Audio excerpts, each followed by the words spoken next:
UP assembly इंतखाबात से पहले वज़ीर-ए-आज़म नरेंद्र मोदी ने यूपी को बड़ा तोहफा दिया है।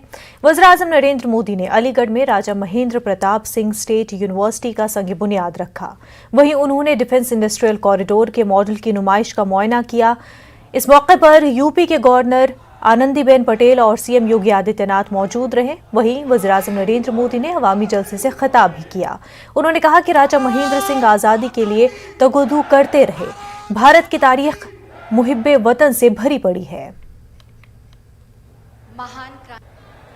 20वीं सदी की उन गलतियों को आज 21वीं सदी का भारत उन गलतियों को सुधार रहा है। महाराजा सुहेलदेव जी हो, दीनबंधु चौधरी छोटूराम जी हो, या फिर अब राजा महेंद्र प्रताप सिंह जी, राष्ट्र निर्माण में इनके योगदान से नई पीढ़ी को परिचित कराने का ईमानदार प्रयास आज देश में हो रहा है। वो भारत की आजादी चाहते थे और अपने जीवन का एक एक पल उन्होंने इसी के लिए समर्पित कर दिया था। उन्होंने सिर्फ भारत में ही रहकर और भारत में ही लोगों को प्रेरित नहीं किया, बल्कि वो भारत की आजादी के लिए दुनिया के कोने कोने में गए। अफगानिस्तान हो, पोलैंड हो, जापान हो, दक्षिण अफ्रीका हो, अपने जीवन पर हर खतरा उठाते हुए वो भारत माता को बेड़ियों से आजाद करने के लिए जुटे रहे। वहीं वज़ीर-ए-आज़म नरेंद्र मोदी ने राजा महेंद्र सिंह के तालीमी मैदान में खिदमात को भी गिनवाया। इस दौरान उन्होंने कहा कि राजा महेंद्र सिंह ने ही अलीगढ़ मुस्लिम यूनिवर्सिटी के लिए जमीन फराहम की थी। उन्होंने अपनी देश विदेश की यात्राओं से मिले अनुभवों का उपयोग भारत की शिक्षा व्यवस्था को आधुनिक बनाने के लिए किया। वृंदावन में आधुनिक टेक्निकल कॉलेज उन्होंने अपने संसाधनों से अपनी पैतृक संपत्ति को दान करके बनवाया। अलीगढ़ मुस्लिम यूनिवर्सिटी के लिए भी बड़ी जमीन राजा महेंद्र प्रताप सिंह जी ने ही दी थी। आज आजादी के इस अमृत काल में जब 21वीं सदी का भारत शिक्षा और कौशल के नए दौर की तरफ बढ़ चला है, तब मां भारती के ऐसे अमर सपूत के नाम पर विश्वविद्यालय का निर्माण उन्हें सच्ची कार्य। दिल्ली तशद्दुद से जुड़े मामले में दिल्ली हाई कोर्ट का बड़ा फैसला आया है। दरअसल हेड कांस्टेबल रतनलाल के कत्ल और डीसीपी के जख्मी होने के मामले में दिल्ली हाई कोर्ट ने कत्ल के 2 मुलजिमीन को जमानत दे दी है। शाहनवाज और मोहम्मद अयूब को जमानत मिल गई है। हालांकि कोर्ट ने साकिब और राशिद को जमानत देने से इनकार कर दिया है। दिल्ली की सरहदों पर किसानों के एहतजाज का मामले में एनएचआरसी ने यूपी, दिल्ली, राजस्थान, हरियाणा को नोटिस दिया। किसान एहतजाज पर इंसानी हकूक कमीशन ने जवाब मांगा है। ट्रांसपोर्ट शोबे को हो रहे नुकसान पर इंसानी हकूक कमीशन को तशवीश हुई है। दरअसल सनतों के मालिकान ने शिकायत की है। उनके मुताबिक मरीजों, माजूरों, बुजुर्गों को परेशानी हो रही है।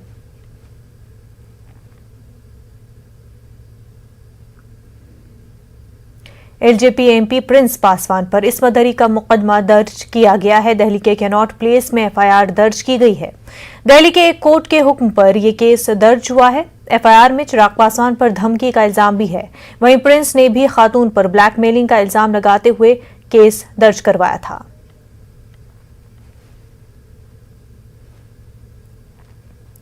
यूपी में स्लॉटर हाउस के हवाले से योगी हुकूमत की कार्रवाई हुई है। 150 स्लॉटर हाउस को बंद कर दिया गया है। अब यूपी में सिर्फ 35 स्लॉटर हाउस को चलाने की इजाजत होगी।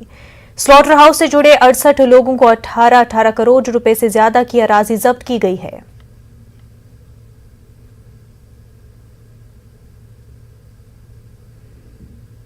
तेलंगाना हाईकोर्ट की जानिब से आबी ज़खायर में पीओपी गणेश विसर्जन की इजाजत देने से इनकार के बाद रियासती हुकूमत ने सुप्रीम कोर्ट का दरवाजा खटखटाने का फैसला कर लिया है। हाईकोर्ट ने आबी ज़खायर में प्लास्टर ऑफ पेरिस पीओपी से तैयार करदा गणेश को आबी ज़खायर में विसर्जन की इजाजत देने से इनकार किया है। अहदेदारों ने बताया कि हैदराबाद और सिकंदराबाद के इलाके में पीओपी से तैयार करदा 90% से जायद गणेश मौजूद है। हाईकोर्ट ने आबी आलूदगी में हो रहे इजाफे को रोकने के लिए आबी ज़खायर में पीओपी से तैयार करदा गणेश विसर्जन की इजाजत देने से इनकार किया है। पार्लिमानी निज़ाम और अवाम की तवक्कुआत के मौजू पर राजस्थान असेंबली में एक सेमिनार से खिताब करते हुए मरकजी वजीर नितिन गडकरी ने अपनी ही हुकूमत की चुटकी ली। गडकरी का यह बयान गुजरात के साबिक वज़ीर-ए-आला विजय रूपानी के इस्तीफे के 2 दिन बाद आया। गडकरी ने खिताब करते हुए कहा कि सियासत में भी कोई खुश नहीं है। जो एमएलए है वो इसलिए खुश नहीं है कि वो वजीर नहीं बने, और जो वजीर हैं वो इसलिए खुश नहीं है कि उन्हें अपनी पसंद की वजारत नहीं मिली, और कुछ इसलिए नाराज हैं कि वो वजीर आला नहीं बने, और वजीर आला इसलिए खुश नहीं है कि उसे भरोसा नहीं है कि कब हटा दिया जाए।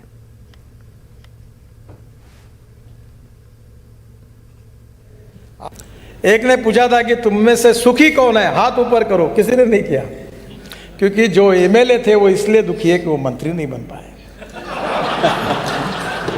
मैं आपके लिए नहीं कह रहा हूं। मंत्री इसलिए दुखी थे कि उनको अच्छा डिपार्टमेंट नहीं मिला। जिनको अच्छा डिपार्टमेंट नहीं मिला वो इसलिए दुखी थे कि वो मुख्यमंत्री नहीं बन पाए, और जो मुख्यमंत्री बन पाए वो इसलिए दुखी है कि कब रहेंगे और कब जाएंगे इसका भरोसा नहीं। वो चीज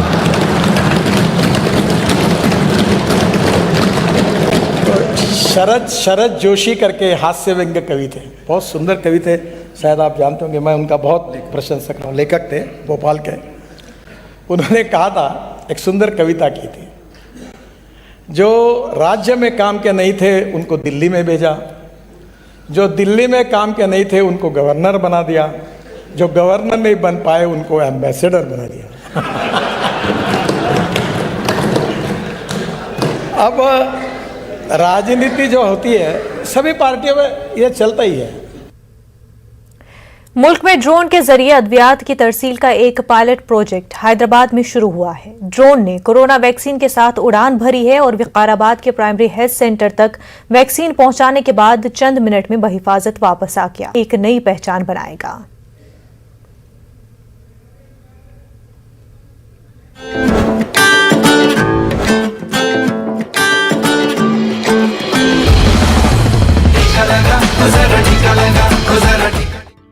घने जंगलों से घिरा विकाराबाद तेलंगाना का एक जिला है।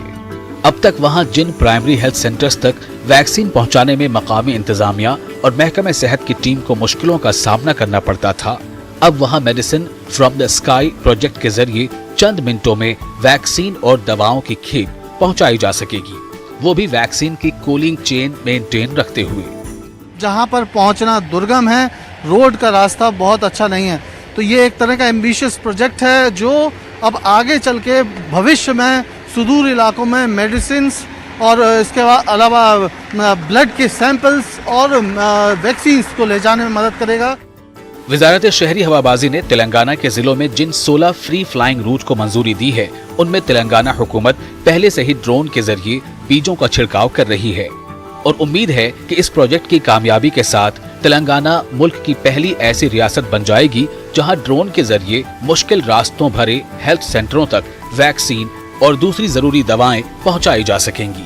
ड्रोन टेक्नोलॉजी को कैसे हम इस्तेमाल कर सकते हैं उससे लोगों को कैसे फायदा पहुंचा सकते हैं, इसके लिए हमने 2 साल पहले कोशिश की थी। मरकजी हुकूमत ड्रोन के इस्तेमाल के जरिए इनकलाब लाना चाहती है और इसके लिए बाकायदा मरकज रियासत के साथ मिलकर इंटरैक्टिव एयर स्पेस मैप तैयार कर रहा है, जिसमें ग्रीन रूट पर ड्रोन को उड़ाने के लिए किसी इजाजत की जरूरत नहीं होगी, जबकि येलो रूट पर 200 मीटर तक परमिशन के बाद ड्रोन उड़ाया जा सकेगा। वहीं red route no fly zone होगा। एक इंटरैक्टिव एयर स्पेस मैप बनाया जा रहा है। उस इंटरैक्टिव एयर स्पेस मैप में हर राज्य सरकार के साथ हम मिलकर घोषित करने वाले हैं ग्रीन जोन, जहां परमिशन के बिना उड़ा सकते हो आप अपना ड्रोन, येलो जोन जहां परमिशन लेकर हमें उड़ाना होगा, और रेड जोन जहां उड़ाना पूरी तरह से प्रतिबंध है। वजारत शहरी हवाबाजी डिजिटल स्काई प्लेटफॉर्म तैयार कर रही है। ये एक ऐसा एप्लीकेशन होगा जिस पर ड्रोन उड़ाने की सिंगल हैंड परमिशन मिल सकेगी। उम्मीद है इस टेक्नोलॉजी के जरिए मेडिसिन फ्रॉम द स्काई हकीकत बनकर दुनिया भर में हिंदुस्तान की एक नई पहचान बनाने में कामयाब होगी। संजय तिवारी, न्यूज़ 18 हैदराबाद।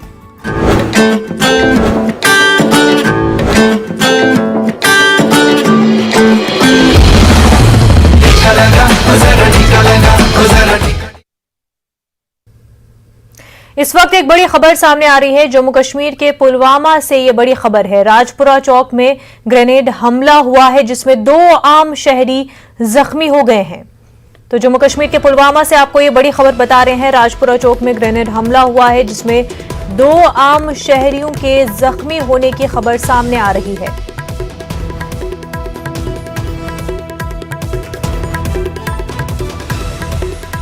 पुलवामा से ये बड़ी खबर, राजपुरा चौक में ग्रेनेड हमला हुआ है जिसमें कि 2 आम शहरी जख्मी बताए जा रहे हैं।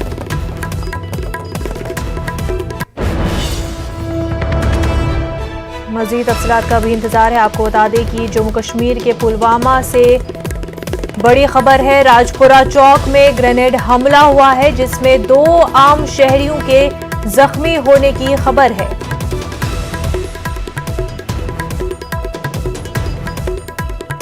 राजपुरा चौक की तस्वीरें आप अपनी टीवी स्क्रीन पर भी देख रहे हैं जहां पर ग्रेनेड हमला हुआ है जिसमें कि 2 आम शहरी जख्मी हुए हैं।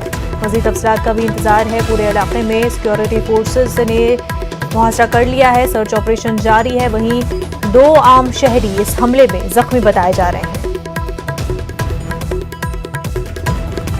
हम इस वक्त मौजूद है राजपुरा चौक में। यहाँ पर फोर्सेस की एक गाड़ी जा रही थी, उसको मिलिटेंट ने निशाना बनाया, ग्रेनेड उस पर दागा गया जो कि रास्ते पे फट गया, जो कि निशाना चूक गया। तो उसकी जद में जो है कुछ सिविलियन आ गए, उनको चोटें आई हुई है। और उसके बाद जो सिक्योरिटी फोर्सेस है उसने पूरे इलाके का मुहासरा किया है। ये देखे जा रहे हैं आप, पूरा इलाका जो है वो मुहासरे में लिया जा रहा है और जो ग्रेनेड फेंकने वाला है, जो मिलिटेंट है, उसकी तलाश जारी है।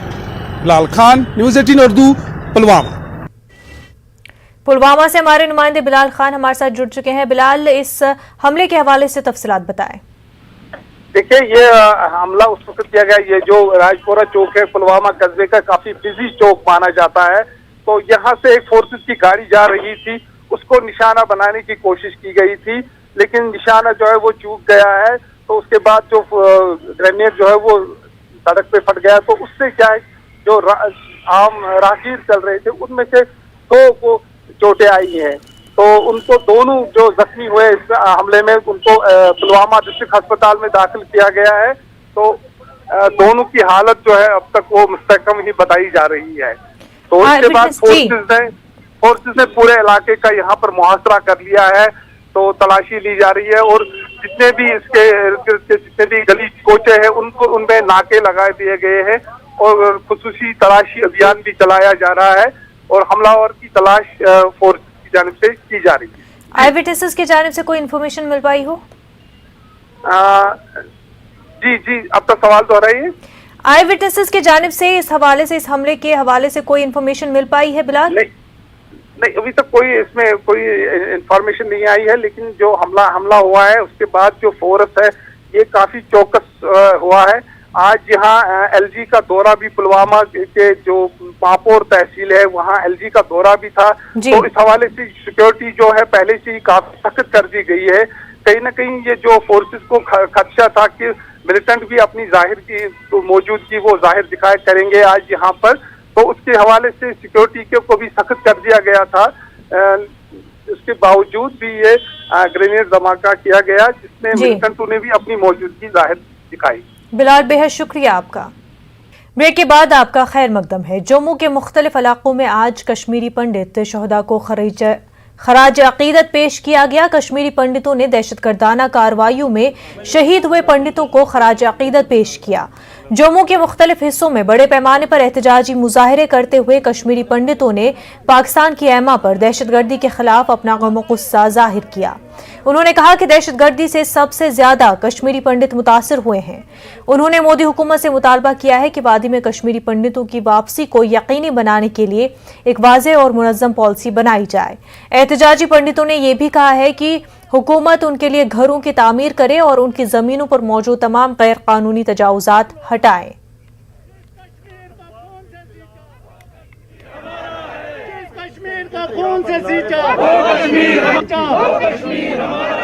भारत माता की जय, भारत माता की जय। आतंकवाद मुर्दाबाद, पाकिस्तान मुर्दाबाद, पाकिस्तान मुर्दाबाद, आईएसआई मुर्दाबाद, आईएसआई। यहां कि अस तत वारिया प्रॉपर्टी अस गस तरन मकान तत पत्थर पेमत तिम जलमत तिमन गस थोड़ा कर कह गस कर तो अस गस वापस इन असल पठन सान गस वापस। मोदी साहब हमारा फैसला करो, जल्दी जल्दी हमारा फैसला करो।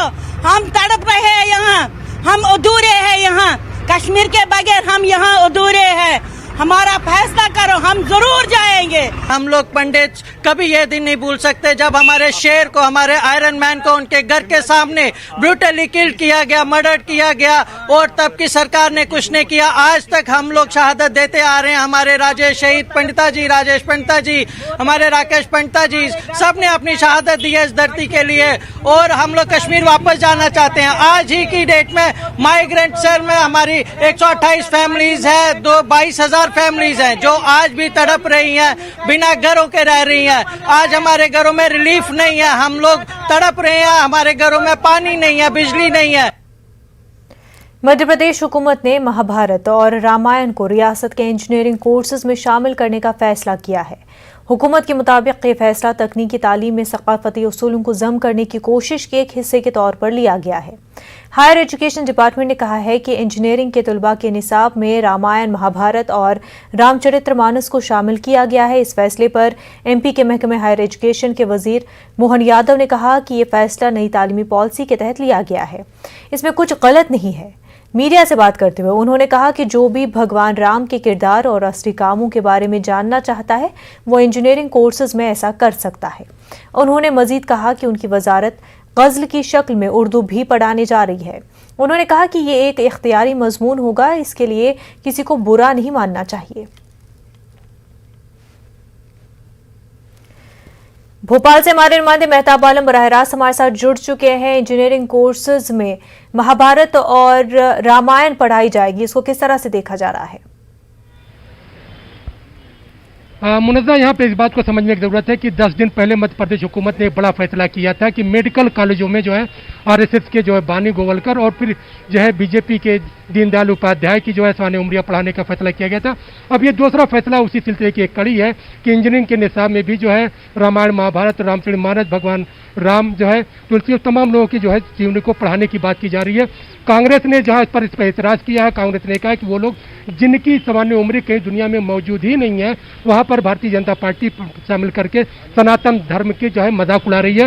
वहीं पर अगर मुस्लिम तंजीमों की बात करें या दूसरे जो बौद्ध धर्म, जैन धर्म की बात करें तो जिनकी जो है 3 बजे एक मीटिंग होने वाली है, उनका ये कहना है कि हुकूमत अगर चाहती है और हिंदुस्तान एक सेकुलर मुल्क है तो यहाँ पर तमाम मज़ाहिब की जो अखलाक की अच्छी बातें हैं उनको शामिल किया जाना चाहिए। निसाब में सिर्फ एक मजहब की बात को शामिल करना ये मुनासिब नहीं है। इस तरह से अगर देखें तो जो है मध्य प्रदेश में हुकूमत का जो फैसला है उसको लेकर एक सियासी घमासान छिड़ा हुआ है। वहीं पर मध्य प्रदेश के वजीर बराए मेडिकल एजुकेशन विश्वास सारंग ने साफ तौर पर कह दिया है कि अगर कांग्रेस या अपोजिशन की जमातें या मुस्लिम तंजीमें इसे भगवा करार मानती हैं तो हुकूमत भगवा करार कर रही है। हम इस पर अपने फैसले पर अडिग हैं। वहीं मेहताब आलम ये भी कह रहे हैं मध्य प्रदेश सरकार की ये तो ऑप्शनल के तौर पर हमने फर्स्ट ईयर ग्रेजुएशन कोर्सेज में लाया है, इस पर तो किसी को बुरा नहीं मानना चाहिए। वहीं गज़लें जो है उर्दू में वो भी तो पढ़ाई जाएंगी, तो वो एक तरह से उर्दू की वो गज़लें लाने से बैलेंस करने की कोशिश कर रही है मध्य प्रदेश सरकार। देखिए, उर्दू की अगर गज़लों की बात करें तो उर्दू मुसलमानों की ज़बान नहीं है, उर्दू हिंदुस्तान की ज़बान है। क्योंकि अगर आप हिंदुस्तानी ज़बानों की बात करेंगे, उसकी जो है जड़ में जाएंगे, तो आर्यन जब आए हैं तो आर्यन अपने साथ साथ संस्कृत ज़बान लाए हैं, और संस्कृत ज़बान से जो ज़बानें निकली हैं उसकी 13वीं शक्ल उर्दू है। और उर्दू अगर को मुसलमानों को जिस्म मान लिया जाए तो उसकी रूह यहाँ के हिंदू राइटर है कि एक को जिस्म से अलग करके नहीं देखा जा सकता। हुकूमत का यकीनी तौर पर एक बड़ा फैसला है कि अभी तक सिर्फ आर्ट्स के तलबा जो है उर्दू ज़बान के मजमून को पढ़ सकते थे, लेकिन अब जो है कॉमर्स और साइंस के बच्चे भी उर्दू जो है ज़बान को पढ़ सकेंगे। लेकिन यहाँ पर बात जो है रूहानी तालीम, मजहबी तालीम, अखलाकी तालीम की बात हो रही है। अगर हिंदू संतों की जो तालीम को पढ़ाया जा रहा है, भगवान राम, भगवान कृष्ण को, हनुमान जी को पढ़ाया जा रहा है, तो दूसरी तंजीमें चाहती है कि उनके मज़ाहिब के लोग, बौद्ध धर्म है या जो सिख धर्म के लोग हैं या मुस्लिम समाज के जो लोग हैं, जो वहाँ पर सूफिया जो बड़े गुजरे हैं, उनकी तालीमात को भी शामिल किया जाए, ताकि हिंदुस्तान के जो है जो मुल्क है, जो सेकुलर इक़्तिदार है, उसका एक अच्छा मैसेज जाए। वहीं एक्सपर्ट्स का क्या कहना है कि क्या टेक्निकल कोर्सेज में इस तरह से रामायण या फिर मजहब के रिलेटेड एजुकेशन जो लाई जा सकती है, वो किस तरह से टेक्निकल कोर्सेज में कैसे पढ़ाई जा सकती है?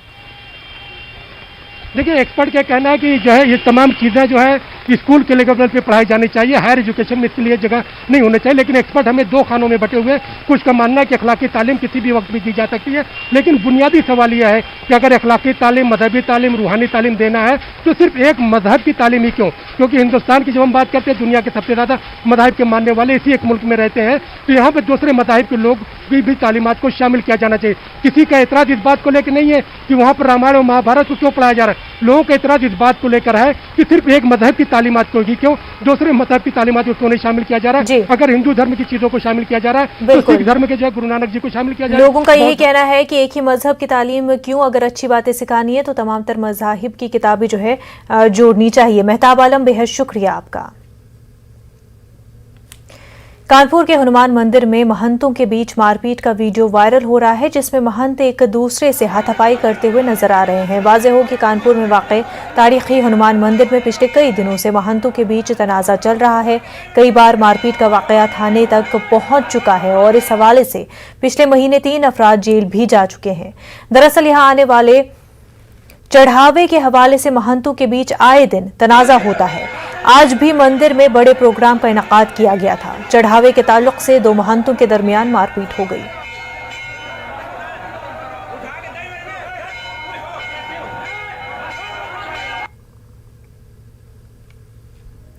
कोरोना वबा के दौरान बाहमी इमदाद और इन्हिसार का जज्बा मुस्तहकम हुआ है। मुल्क इस वबा से मुत्तहिद होकर मुकाबला कर रहा है। टीकाकारी के ऐलान के बाद हम बेहतर ताउन करें, जिससे हम कोरोना को मात देने की जानिब कदम बढ़ा सके। नेटवर्क 18 इस मुहिम हर कदम पर आपके साथ रहेगा। जब तक सभी महफूज नहीं होते तब तक कोई भी महफूज नहीं होगा। इसी सोच की बुनियाद पर हमारी मुहिम संजीवनी का मकसद यकीनी बनाना है कि वैक्सीन पाना सभी हिंदुस्तानियों का हक है।